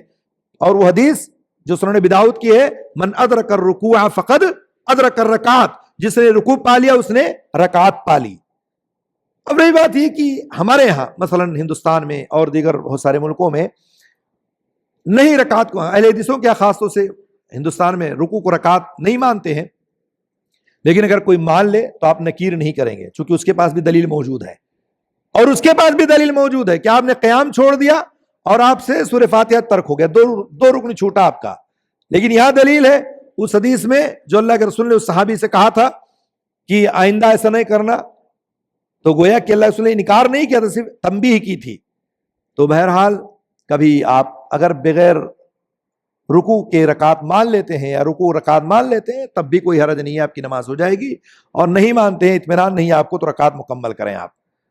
بعض جگہ فتنے کا اندیشہ ہوتا ہے, مثلا 10 آدمی آپ کے ساتھ شامل ہوئے ایک ہی رکعت میں اور سب رکوع میں شامل ہوئے, اور 10 کے 10 میں 9 لوگ جو ہے رکوع کو رکعت مانتے ہیں اور آپ اکیلے جو نہیں مانتے ہیں, آپ کھڑے ہو کر رکعت پوری کر رہے ہیں. بعد میں وہ 9 کے 9 آپ سے سوال کر رہے ہیں کہ بھائی ہم تو سلام پھیر دیا, آپ کیوں کھڑے ہو گئے؟ تو ایسے بہت ساری جگہیں ہوتی ہیں جہاں لوگ جھگڑا کرنے لگتے ہیں کہ تم نے ایسا کیوں کیا, تم نے ایسا کیوں کیا. تو کہیں فتنے کا بھی اندیشہ ہو تب آپ اس کو مان لیں, نہیں فتنے کا اندیشہ تو مت مانیں, آپ رکعت کو پوری کر لیں. بہرحال وہ بات آگے ہو سکتا ہے تفصیل سے آئے. اس کے ساتھ امام کے پیچھے آمین کہنے کا حکم ہے. جب امام غیر المغضوب علیہم ولا الضالین کہتا ہے تو آمین کہنا ہے. آمین کہنے کا کیا حکم ہے؟ آمین کہنا یہ سنت ہے, اور یہ قولی سنت ہے. زبان سے آپ کہتے ہیں نا آمین, یہ قولی سنت ہے, اور اس کا معنی یہ ہے کہ اے اللہ قبول فرما لے, اے اللہ تو قبول فرما لے. اس کی فضیلت کیا ہے؟ اس کی فضیلت یہ ہے کہ اس کے کہنے والے کو اللہ رب العالمین اس کے گناہوں کو معاف کر دیتا ہے, جو بندہ آمین کہتا ہے. دلیل کیا ہے؟ دلیل جو ہے صحیح بخاری کی حدیث ہے, کہا من وافق تامینہ تامین الملائکہ غفر لہ ما تقدم من ذنبہ. کہا جس کی آمین فرشتوں کی آمین کے ساتھ ہو گئی اس کے پچھلے تمام گناہ معاف کر دیے جاتے ہیں. اور امام اور مقتدی کا آمین کہنا ایک ہی ساتھ ہونا چاہیے. آپ صلی اللہ علیہ وسلم فرمان ہے اذا قال الامام غیر المغضوب علیہم ولا الضالین فقولوا آمین. جب امام ولا الضالین کہے تو تم آمین کہو. اب بہت سارے بھائیوں کو آپ دیکھیں گے کہ آمین کہتے ہیں تو کسی کی منہ سے آواز نہیں نکلتی ہے, کوئی بہت تیز بولتا ہے, کوئی میڈیم بولتا ہے. کم سے کم اتنا بولے کہ جتنا امام کی قرات ہو, نہ بہت تیز ہو نہ بہت دھیرے ہو, معتدل ہو اور بیچ کا راستہ اختیار کرے وہ. اور اسی طرح سے آمین امام کی آمین کے ساتھ بولے, یا جب وہ آمین کہتا اس وقت فرشتے آسمان میں آمین کہتے ہیں. تو اگر فرشتے اور مقتدی کی آمین ٹکراتی ہے تو اللہ پچھلے سارے گناہوں کو بخش دیتا ہے, معاف کر دیتا ہے. اتنی بڑی رحمت, اس کے باوجود بھی لوگ آمین نہیں کہتے ہیں. گناہوں کے بخشش کا کتنا بڑا ذریعہ ہے آپ تصور نہیں کر سکتے ہیں, لیکن پھر بھی بہت سارے لوگ زبان نہیں ہلاتے ہیں اور کھڑے رہتے ہیں ایسے. تو اس لیے آمین کہتے رہنا چاہیے. اب رہے بات رکوع ہے اور سجدہ ہے. رکوع کا واجب اور مستحب طریقہ کیا ہے؟ واجب اور مستحب طریقہ. رکوع کا واجب طریقہ یہ ہے کہ وہ اپنے پیٹھ کو جھکائے یہاں تک کہ اس کے دونوں ہاتھ گھٹنوں تک پہنچ جائے. یعنی اتنا جھکے گا وہ، یہ واجب ہے اس کے لیے اتنا کہ اتنا جھکے کہ ہاتھ گھٹنوں پر پہنچ جائے، یہ واجب ہے اس کے لیے. بعض لوگوں کو دیکھا ہوگا آپ نے کہ رکوع میں اپنے دونوں ہاتھوں کو گھٹنوں تک نہیں پہنچاتے ہیں، ایسے ٹنگے رہتے ہیں بالکل اوپر کی طرف، اور جو ہے سمجھتے ہیں کہ میں نے رکوع کر لیا. مستحب طریقہ یہ ہے کہ رکوع میں تو وہ ہے لیکن اپنے پیٹھ کو جھکائے یہاں تک کہ اس کا پیٹھ اس کے سر کے برابر ہو بالکل. بہت سارے لوگ ہم نے رکوع میں دیکھا ہوگا اپنے سر کو اسے لٹکا لیتے ہیں. کہاں دیکھتے ہیں؟ اپنے دونوں پیر کی انگلیوں کو دیکھتے ہیں، انگوٹھے کو دیکھتے ہیں. کچھ لوگوں کے آپ نے دیکھا ہوگا سر اٹھا کے رکھتے ہیں اسے رکوع میں، اوپر کی طرف ہوتا ہے. تو کیا طریقہ ہے کہ پیٹھ برابر ہو اور یہ دونوں سر اور پیٹھ بالکل برابر سرابر ہو بالکل، اور اس طرح سے وہ رکوع میں جائے اور اپنے دونوں ہاتھوں کو گھٹنوں پر رکھے اور گھٹنوں کو پکڑ کے رکھے. کأنہ قابض، کہتے ہیں گویا کہ وہ پکڑے ہوئے، پکڑ نہیں رہا ہے لیکن گویا کہ وہ پکڑ کے رکھا ہے اس کو. ٹھیک ہے، تو اس طرح سے اس کو جو ہے وہ اپنے گھٹنوں کو پکڑے گا. اپنے دونوں گھٹنوں کو جب پکڑے گا تو اپنے دونوں انگلیوں کو پھیلا کے رکھے گا. دیکھیں یہاں انگلیاں پھیلانا ہے. رفع الیدین میں آپ کیا کر رہے تھے؟ ملی ہوئی تھی، لیکن جب آپ گھٹنوں کو پکڑیں گے تو آپ کی انگلیاں کھلی ہونی چاہیے، پھیلی ہوئی ہونی چاہیے. اور اس طرح سے اپنے دونوں ہتھیلیوں، یہ جو کوہنیاں ہیں اس کی، یہ دور ہونے چاہیے اور ہاتھ ٹائٹ ہونے چاہیے. ہاتھ بہت لوگ ہم نے دیکھا ہوگا رکوع کرتے ہوئے ایسے بالکل جھکے رہتے ہیں ہاتھ کو توڑ کر کے، وہ غلط ہے طریقہ. ہاتھ ٹائٹ ہو، تھوڑا سا مائل کر سکتے ہیں، بس ہلکا سا، جیسے ہلکا سا مائل کر سکتے ہیں، اس سے زیادہ نہیں. لیکن کچھ لوگ بہت زیادہ جھک کے رکھتے ہیں اور زیادہ جھکنے کی وجہ سے ان کی پیٹھ برابر نہیں ہوتی، سر برابر نہیں ہوتے ہیں اور اس طرح سے کوبڑ کی طرح سے پیچھے نکل جاتا ہے. یہ طریقہ غلط ہے. آپ سیدھا رہیں، ہاتھ ٹائٹ رکھیں اور اپنے گھٹنوں پر انگلیوں کو رکھ کر کے گویا کہ آپ پکڑے ہوئے ہیں اس کو پکڑ کے اپنے گھٹنوں کو رکھیں. کچھ لوگ ہم نے ایسا بھی دیکھا ہے کہ وہ گھٹنے کو نہ پکڑ کر کے نیچے پکڑ کے رکھتے ہیں، پڈلی کو پکڑ کے رکھتے ہیں. تو ایسے بھی نمازیوں کو ہم نے دیکھا. تو اس طرح سے طریقہ سنت کا یہی ہے کہ آپ اپنے گھٹنوں کو پکڑ کے رکھیں اور دونوں پہلوؤں کو آپ اپنے بازو سے نہ ملائیں، یہ ہاتھ کو نہ ران پہ ٹچ کریں، دور رکھیں اور ٹائٹ کر کے ہاتھ کو اپنے رکھیں گے. جب آپ رکوع میں چلے گئے تو اذکار ہیں آپ کے پاس، دعائیں ہیں. اگر آپ کتابوں کو دیکھیں گے تو تقریباً 9-10 دعائیں رکوع میں ہیں اور سجدے میں بھی 10 دعائیں ثابت ہیں تقریباً.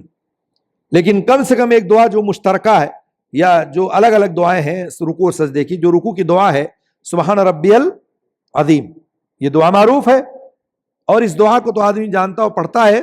سبحان ربی العظیم یہ پڑھے، صحیح مسلم کی حدیث ہے یہ. اور صحیح مسلم میں دوسری دعا ہے سبوح قدوس رب الملائکتی والروح، یہ دوسری دعا ہے. اور تیسری دعا ہے سبحانک اللہم ربنا وبحمدک اللہم اغفر لی. اور چوتھی دعا ہے سبحان ذی الجبروت والملکوت والکبریاء والعظمتی. یہ 4 دعائیں اس کتاب میں ذکر ہیں، لیکن دیگر دوسری کتابوں میں آپ دیکھیں گے تو تقریباً 9-10 دعائیں رکوع کی ثابت ہیں جو اللہ کے رسول صلی اللہ علیہ وسلم پڑھا کرتے تھے. بعض دعائیں مشترکہ ہیں، یعنی رکوع اور سجدے میں دونوں دعائیں پڑھیں گے، لیکن سبحان ربی الاعلی اور سبحان ربی العظیم یہ دونوں الگ الگ ہیں. باقی دعائیں مشترکہ ہیں جو رکوع میں پڑھ سکتے ہیں، سجدے میں پڑھ سکتے ہیں. جو دعائیں یہاں ہیں وہاں بھی پڑھ سکتے ہیں. رکوع میں دعا پڑھنے کے بعد جب آپ اٹھیں گے رکوع سے اٹھتے وقت تو پھر دعائیں ثابت ہیں. امام اور منفرد کے لیے دونوں کو کہنا ہے سمی اللہ لمن حمدہ. امام اور منفرد، امام اور منفرد کا مطلب کیا ہے؟ جو نماز پڑھا رہا ہے وہ امام ہے، اور جو اکیلے نماز پڑھ رہا ہے وہ اکیلے پڑھ رہا ہے تو جب اٹھے گا رکوع سے تو کیا کہے گا؟ سمی اللہ لمن حمدہ. امام ہے تو کیا کہے گا؟ سمی اللہ لمن حمدہ. لیکن اگر مقتدی ہے کوئی تو کیا کہے گا؟ ربنا وَلَكَ الْحَمْدُ حَمْدًا كَثِيرًا طَيِّبًا مُبَارَكًا فِيهِ. لیکن امام شافعی کے نزدیک ہے کہ اگر امام اور مقتدی دونوں سمی اللہ لمن حمدہ کہیں تب بھی جائز ہے امام شافعی کے نزدیک. لیکن بہت سارے لوگ کہتے ہیں نہیں، صرف امام کہے گا، مقتدی نہیں کہے گا. سمی اللہ لمن حمدہ اس کے بعد کیا گیا ربنا ولک الحمد. یہ ربنا ولک الحمد جو ہے یہ جو ہم کہتے ہیں یہ 4 طریقے سے ثابت ہے. ربنا ولک الحمد، ربنا ولک الحمد ایک، ربنا لک الحمد واو نہیں اس میں، ٹھیک ہے 2 ہو گیا، اور تیسرا ہے اللہم ربنا ولک الحمد، اور چوتھا ہے اللہم ربنا لک الحمد. یعنی 2 میں اللہم ہے اور 2 میں واو ہے. اس طرح سے آپ جو ہے 4 طرح سے پڑھ سکتے ہیں اس کو. کبھی آپ کہیں اللہم ربنا لک الحمد، کبھی آپ کہتے ہیں اللہم ربنا ولک الحمد، کبھی آپ صرف ربنا لک الحمد کہہ دیں، کبھی آپ صرف اللہ ربنا ولک الحمد کہیں، اور اس کے آگے حمدن کثیرن طیبن مبارکن فی پڑھیں. اور اس کے بعد ایک بڑی دعا، لمبی دعا ثابت ہے، اس کو بھی پڑھنا چاہیے. اس کے علاوہ کوئی اور لفظ کا اضافہ نہیں کر سکتے ہیں. جیسے بہت سارے لوگ الشکر کا اضافہ کر دیتے ہیں، کوئی طاہرن کا اضافہ کر دیتے ہیں، یہ سنت سے ثابت نہیں ہے. رکوع کے بعد ذکر کی کیا فضیلت ہے؟ ذکر کا مطلب یہ ہے کہ جو دعا آپ پڑھتے ہیں، مثلا اللہ کے رسول صلی اللہ علیہ وسلم کی حدیث ہے کہ جب امام سمیع اللہ لمن حمدہ کہے تو اللہم ربنا ولک الحمد کہو. کہتے ہیں کہ جس شخص کا یہ کہنا اور فرشتوں کا اسی وقت کہنا موافق ہو گیا، یعنی آپ نے ربنا ولک الحمد کہا اور اسی وقت فرشتے بھی کہتے ہیں ربنا ولک الحمد، تو اس کے پچھلے سارے گناہ معاف کر دیے جاتے ہیں. غفر لہ ما تقدم من ذنبہ، اللہ تعالیٰ ان کے پچھلے سارے گناہوں کو بخش دیتا ہے. اور وہاں بھی آمین پہ بھی یہ بات آئی تھی اور یہاں بھی یہ بات آ گئی کہ اللہ تعالیٰ ہمارے گناہوں کو بخش دیتا ہے جب آپ ربنا ولک الحمد حمدن کثیرن طیبا مبارکا فیہ کہتے ہیں. اب یہاں سوال یہ آیا کہ مقتدی رکعت کا پانے والا کب ہوگا؟ جو آپ نے کہا تھا نا کہ رکوع رکعت ہوگی یا نہیں، مقتدی رکعت کا پانے والا کب ہوگا؟ امام کے ساتھ رکوع پا لینے سے کہتے ہیں رکعت کو پا لے گا. اور وہ اس طرح کی مقتدی کا کفایت کرنے والا رکوع پورا ہو امام کے رکوع سے سر اٹھانے سے پہلے، اگرچہ ایک پل کے لیے ہی کیوں نہ وہ رکوع میں پہنچا ہو، ایک لمحے کے لیے ہی کیوں نہ ہو. تو کفایت کرنے والا رکوع یہ کہ وہ جھکے اور دونوں ہاتھ گھٹنے پر اس کے پہنچ گئے ہوں. اگر امام مقتدی کے اس مقام تک پہنچنے سے پہلے اٹھ گیا، وہ جھک ہی رہا تھا کہ امام اٹھ گیا، اس کا ہاتھ گھٹنے تک پہنچا نہیں، تو پھر وہ رکوع شمار نہیں کیا جائے گا اور اس طرح سے اس کی رکعت شامل نہیں ہوگی. اس پر قیام کی حالت میں تکبیر تحریمہ کہنا واجب ہوگا. بعض لوگوں کو آپ نے دیکھا ہوگا کہ آتے ہیں اور نیت باندھ لیتے ہیں اور اللہ اکبر نہیں کہتے ہیں، رکوع پانے کے چکر میں وہ ڈائریکٹ چلے گئے رکوع میں اور اللہ اکبر نہیں کہا، تکبیر تحریمہ نہیں کہا. تو تکبیر تحریمہ تو رکن ہے، اگر وہ چھوٹ گیا اس کا تو پھر پوری نماز اس کی باطل ہے، چونکہ اس نے ابتدا میں تکبیر تحریمہ کہا ہی نہیں اور اس کو کہہ کر ہی اس کو نماز میں شامل ہونا تھا، اور نماز میں شامل ہونے کے لیے تکبیر تحریمہ کہنا ضروری ہے. تو بہرحال تکبیر تحریمہ کہہ کے ہی داخل ہوگا تبھی اس کی نماز شامل ہوگی، یعنی نماز مکمل ہوگی، ورنہ نہیں ہوگی. مقتدی آئے اور امام رکوع میں ہو اور مقتدی کو رکعت پانے میں شک ہو تو کیا کرے گا وہ؟ اس حالت میں کہتے ہیں اس کی کئی حالتیں ہیں. اگر غالب گمان ہے کہ اس کو پانے کا تو اس نے رکعت پا لیا، اگر اس کو یقین ہے کہ ہم نے تو رکوع پا لیا تو رکعت شمار کر لے گا. اور اگر کہتے ہیں سلام پھیرنے کے بعد سجدہ سہو کرے گا اگر وہ مسبوق ہے، یعنی بعد میں آیا ہوا ہے، اگر پہلی رکعت رہی تو امام اس سے سجدے کا متحمل نہیں. مثلا دوسری رکعت میں شامل ہوا وہ اور اس کو یہ اس بات کا گمان ہے کہ میں نے رکعت پایا یا نہیں پایا، رکوع پا لیا تھا لیکن اس کو شبہ ہو رہا، تھوڑا سا گمان ہے کہ پتہ نہیں ہوا یا نہیں ہوا، تو ایک رکعت چونکہ چھوٹی بھی تھی اس کی، تو جو بعد میں ایک رکعت پوری کرے گا تو سلام پھیرنے سے پہلے سجدے سہو کر لے گا. وہ اگر پہلی ہی رکعت میں شامل ہوا تھا تو پھر امام کے ساتھ سلام پھیر دے گا، چونکہ سجدے سہو کا متحمل امام کے ساتھ ہے، وہ نہیں ہے. امام سجدے سہو کرے گا تو کرے گا ورنہ نہیں کرے گا. تو غالب گمان والی بات ہے یہاں پر کہ وہ اگر غالب گمان ہے تو، اور اگر یہ اس کے ذہن میں نے رکوع پایا لیکن رکعت نہیں پائی، میں نہیں مانتا اس کو کہ جو ہے رکعت ہوئی یا نہیں ہوئی، تو کچھ نہیں کرے گا وہ، اور بعد میں رکعت کو مکمل کرے گا، پوری کرے گا وہ. تو بہرحال خلاصے کلام یہ کہ حالات کے تناظر میں آپ کہاں ہیں، کیسے ہیں اور کس وقت آپ کو کیا عمل کرنا ہے. اگر کوئی رکوع کو رکعت مان لیتا ہے تو آپ نکیر نہیں کریں گے، اگر نہیں مانتا ہے تب بھی آپ نکیر نہ کریں. آپ رکوع کو رکعت مان رہے ہیں تو اس کے پاس بھی دلیلیں ہیں، اور جو نہیں مان رہا اس کے پاس بھی دلیلیں ہیں. تو کبھی آپ اس پر عمل کر لیے تب بھی کوئی حرج نہیں، اور کبھی اس پر عمل کر لیں تب بھی ہو سکتا ہے، اور دونوں کے پاس دلائل موجود ہے، اور دلائل صحیح دلائل موجود ہیں. سجدہ اب اس کے بعد آپ کو جانا ہے. سجدہ میں جاتے وقت کہتے ہیں کہ کون سی دعا پڑھنی ہے. اب یہاں ایک چیز اور آتا ہے اس میں، یہاں پر جب ترتیب انہوں نے تھوڑی سی بلٹ دی ہے کہ سجدہ میں جاتے وقت آپ پہلے ہاتھ رکھیں گے یا گھٹنا رکھیں گے؟ ہاتھ. اب بعض لوگ کہتے ہیں پہلے گھٹنا رکھیں گے، اور بعض لوگ کہتے ہیں پہلے ہاتھ رکھیں گے. یہ امر بہت واسع ہے، ٹھیک ہے، یہ معاملہ بہت کشادہ ہے.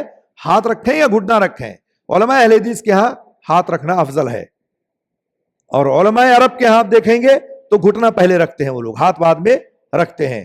اور کہتے ہیں کہ اونٹ کے بیٹھنے کی طرح مت بیٹھو. وہ کہتے ہیں کہ اونٹ پہلے ہاتھ رکھتا ہے بعد میں گھٹنے رکھتا ہے، تو اس لیے ہم پہلے گھٹنا رکھتے ہیں. لیکن بعض لوگ کہتے ہیں اونٹ پہلے گھٹنا رکھتا ہے پھر ہاتھ رکھتا ہے.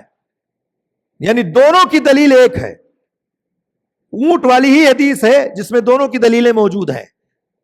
اس لیے علماء کہتے ہیں کہ یہ امر بہت واسع ہے.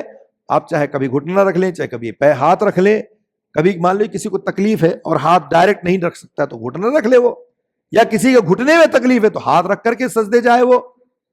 تو یہ معاملہ بہت وسیع ہے اس میں، اور اس پہ بہت زیادہ بحث نہیں کرنی چاہیے کسی کو. بہت سارے لوگ اس پر بہت بحث کرنے لگتے ہیں کہ نہیں پہلے ہاتھ ہی رکھنا ہے، لیکن پہلے گھٹنا رکھنا ہے. تو اس میں بحث کی ضرورت نہیں ہے، بحث نہیں کرنا چاہیے. امر واسع ہے، کبھی آپ کوئی رکھ لے تو آپ اس کو نکیر نہیں کریں گے. البتہ افضل و بہتر ہے کہ پہلے ہاتھ رکھا جائے، ٹھیک ہے، یہ یاد رہے آپ کو. ہم بھی اسی چیز کے قائل ہیں کہ پہلے ہاتھ رکھا جائے بعد میں گھٹنا رکھا جائے. لیکن اگر کوئی گھٹنا رکھ لیا تو آپ نکیر نہ کریں کہ اس کے پیچھے پڑ جائیں ایک دم ہاتھ دھو کر کے کہ نہیں تم نے گھٹنا کیوں رکھا، ٹھیک ہے. اسی طرح سے سجدے میں آپ گئے تو سجدے میں کون کون سی دعائیں ہیں؟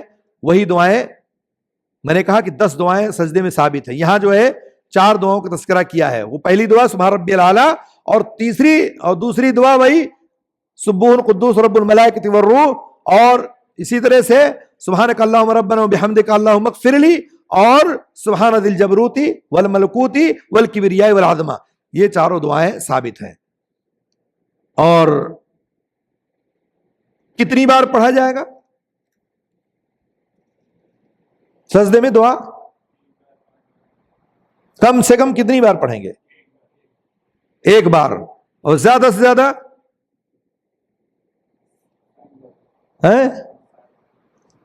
اگر آپ امام کے پیچھے ہیں، امام کے پیچھے اگر آپ ہیں تو آپ کو جتنا موقع ملا اتنا پڑھیں.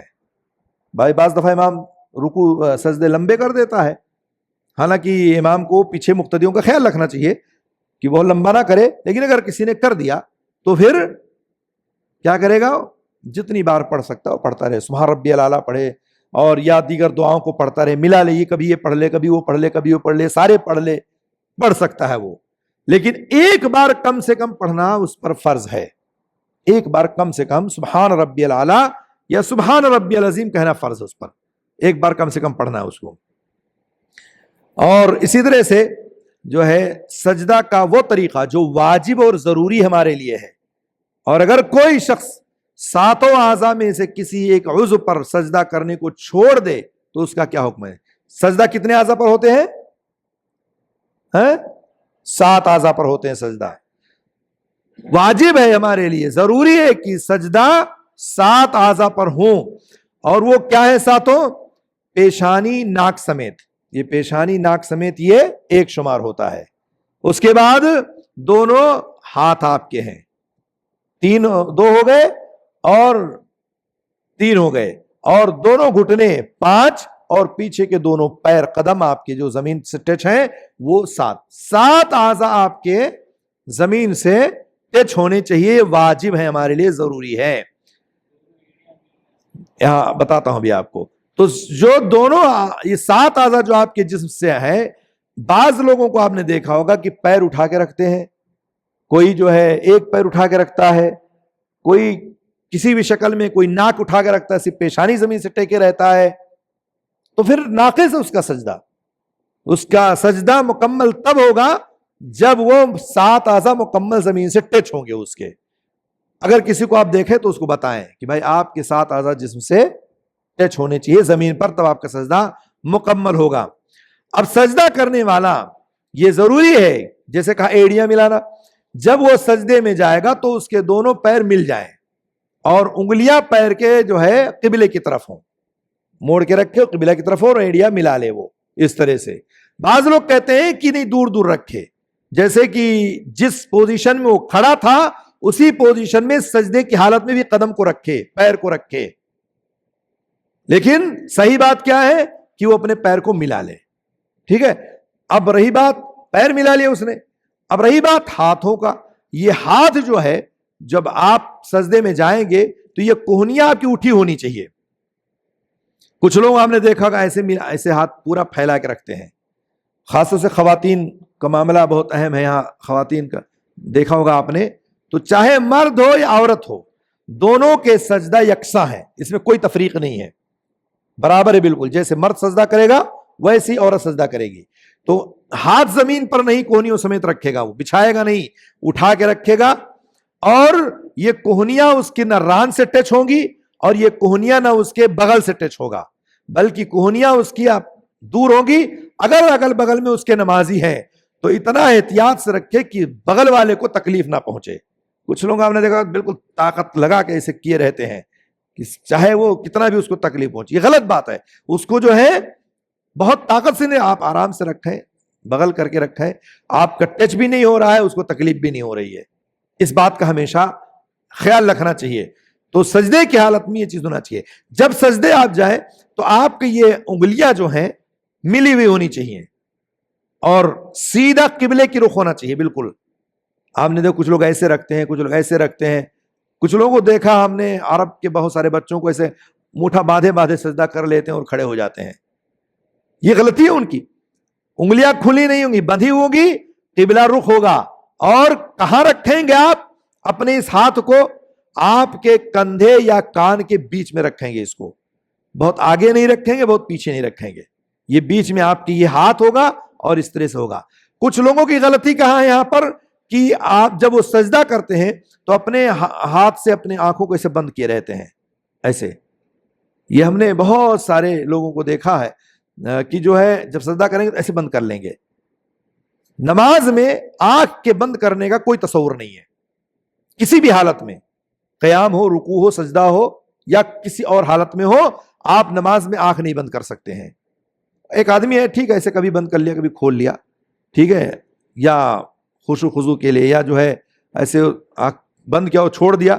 ایک آدمی مستقل وہ قرآن پڑھ رہا ہو آنکھ بند کیے ہوئے ہے، قرات کر رہا ہو آنکھ بند کیے ہوئے ہے، اور سوچتا ہے کہ یہ خشوع خضوع ہے، نہیں، نماز میں آنکھ بند کرنے کا کوئی تصور نہیں ہے، کسی بھی حالت میں آپ آنکھ نہیں بند کر سکتے ہیں۔ تو آپ کا یہ ہاتھ یہاں پر ہونا چاہیے۔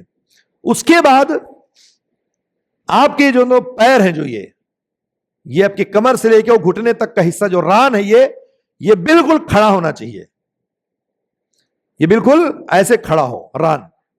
کچھ لوگ آپ نے دیکھا کہ جب سجدہ کرتے ہیں تو دور تک سجدہ کرتے ہیں ایسے، تو ان کا پیر یہ آگے کی طرف جھک جاتا ہے، یہ ران کا حصہ۔ اور کچھ لوگ جگہ تنگ ہوتی ہے جس کی وجہ سے وہ سجدہ آگے کر لیتے ہیں، جس کی وجہ سے ان کا ایسے ہو جاتا ہے کمر، تو یہ پیر کا ران کا حصہ پیچھے ہٹ جاتا ہے، یہ کھڑا ہونا چاہیے سجدے کی حالت میں۔ تو کمیاں بھی ہیں اور کوتاہیاں بھی ہیں جو سجدے کی حالت میں لوگ کرتے ہیں، یہ نہیں ہونا چاہیے۔ جب بھی سجدہ کریں 7 اعضاء پر کریں، اپنے ہاتھوں کو انگلیوں کو قبلہ رخ رکھیں، اپنے کوہنیوں کو ران اور پیٹ سے چپکائیں نہ، اور اپنے ہتھیلیوں کو زمین پر بچھائیں نہ، اپنی ناک اور پیشانی کو زمین سے رکھیں، 7 اعضاء کو ٹچ رکھیں، اور اسی طرح سے اپنے اس قدم کے ران کے حصے کو یہ کھڑا رکھیں، نہ آگے کی طرف جھکائیں نہ پیچھے کی طرف جھکائیں، بالکل یہ کھڑا ہونا چاہیے۔ اور اس کے بعد سجدے میں آپ گئے ہیں تو آپ کو دعا پڑھنی ہے، اور وہی دعا جو آپ کو بتلائی گئی ہے وہ دعا آپ پڑھیں، اس لیے کہ آپ دعا نہیں پڑھیں گے کم سے کم ایک بار تو آپ کی وہ سجدہ باطل ہو جائے گا۔ سجدہ باطل نہیں ہوگا یعنی واجب چھوٹ جائے گا، سجدے میں دعا پڑھنا یہ واجب ہے، سجدہ چھوٹ گیا تو باطل ہو جائے گی نماز، لیکن اگر سبحان ربی الاعلیٰ کہنا آپ نے چھوڑ دیا تو یہ سجدے جو بعد میں آپ کو کرنا پڑے گا، چونکہ یہ دعا پڑھنا واجب ہے۔ بعض دفعہ ایسا ہوتا ہے کہ آدمی پتہ نہیں اس کا ذہن کہاں ہے، دماغ کہاں ہے، رکوع گیا کچھ نہیں پڑھا، سجدہ گیا کچھ پڑھا ہی نہیں، بس دیکھا اٹھ گیا. اب کیا کرے وہ؟ بعد میں یاد آیا کہ میں نے تو سجدہ میں کچھ پڑھا ہی نہیں، تو کیا کرے وہ؟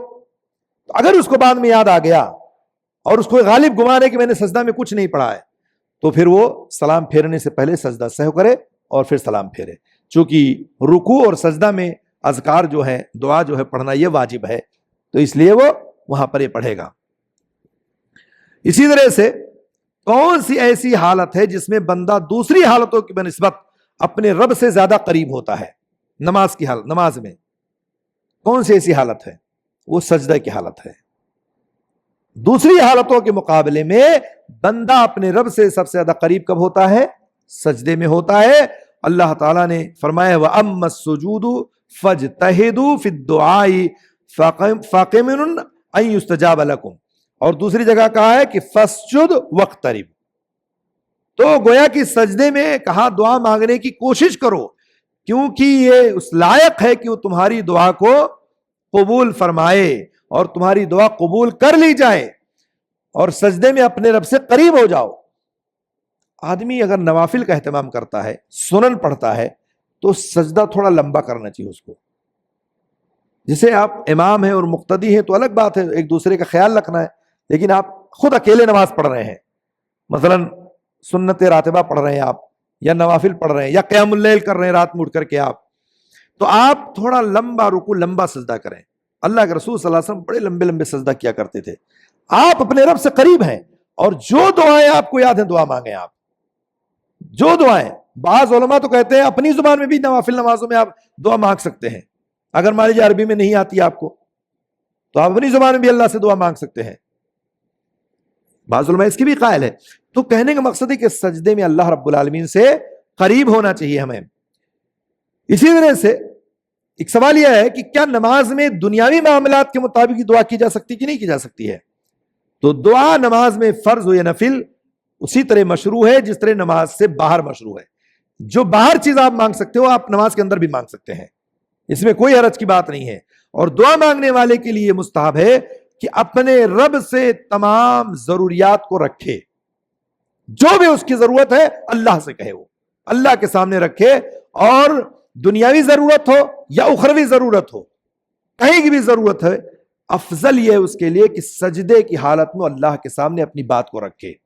اور سجدے کی حالت میں جی نماز کے اندر دعا مانگنی چاہیے. عربی میں کہا نا، عربی میں اگر آپ فرض نماز پڑھ رہے ہیں تو آپ عربی میں دعا مانگ رہے ہیں، لیکن میں نے کہا اگر نوافل پڑھ رہے ہیں تو بعض علماء کہتے ہیں کہ اپنی زبان میں بھی وہ دعا مانگ سکتا ہے لیکن فرض میں نہیں. ٹھیک ہے؟ تو کہنے کا مطلب یہ ہے کہ سجدے کی حالت میں دعا مانگے. اور ایک سجدے کی حالت میں مانگنے سے پہلے ایک جگہ اور ہے جہاں آپ دعا مانگ سکتے ہیں اور کثرت سے اور بڑی لمبی دعا کر سکتے ہیں، وہ ہے سلام پھیرنے سے پہلے. سلام پھیرنے سے پہلے آپ لمبی دعا مانگے. لیکن امام اگر ہے تو اس کو خیال رکھنا مقتدیوں کا، لیکن اگر مقتدی نہیں ہے، آپ اکیلے پڑھ رہے ہیں آپ، تو آپ سلام پھیرنے سے پہلے ساری دعائیں پڑھ سکیں، پھر سلام پھیریں آپ اور دعا مانگیں آپ. تو صحیح حدیث میں ہے یہ، اس بارے میں اللہ کے رسول صلی اللہ علیہ وسلم کی حدیث ہے ثم يتخير من الدعاء اعجبه الیہ، صحیح بخاری کی روایت ہے، پھر اس کے بعد ایسی دعا کا اختیار کرے جو اسے پسند ہو، جو آپ کو پسند ہے وہ دعا آپ مانگیں. سنت یہ ہے کہ ایسی دعائیں کریں جو آخرت سے متعلق ہو، اور اسی طرح ان دعاؤں کو پڑھے جو نبی کریم صلی اللہ علیہ وسلم سے وارد ہوں، اور یہ دوسری دعاؤں سے زیادہ افضل ہے. تو دعا سجدے میں مانگیں، سلام پھیرنے سے پہلے مانگیں. کچھ لوگ تو بس کھڑا کھڑا تحیات درود پڑھا، السلام علیکم رحمۃ السلام، نکل گئے. یہ وقت اتنا اہم ہوتا ہے، اسی وقت شیطان ہمیں بہت ساری باتیں ہمارے ذہن میں ڈالتا ہے اور ہم فوراً سلام پھیر کے بھاگتے ہیں. ہمیں چاہیے کہ ہم وہاں نماز میں تھوڑی دیر کے بعد سلام پھیریں اور دعا کا اہتمام کریں. اچھا، سجدہ کر لیا آپ نے، سجدے کے بعد آپ کو سر اٹھانا ہے، تو دونوں سجدوں کے درمیان کیسے بیٹھیں گے آپ؟ سنت طریقہ کیا ہے اس کا دونوں سجدوں کے درمیان بیٹھنے کا؟ دونوں سجدوں کے درمیان سنت یہ ہے کہ اپنے داہنے پیر کو کھڑا کرے گا آدمی،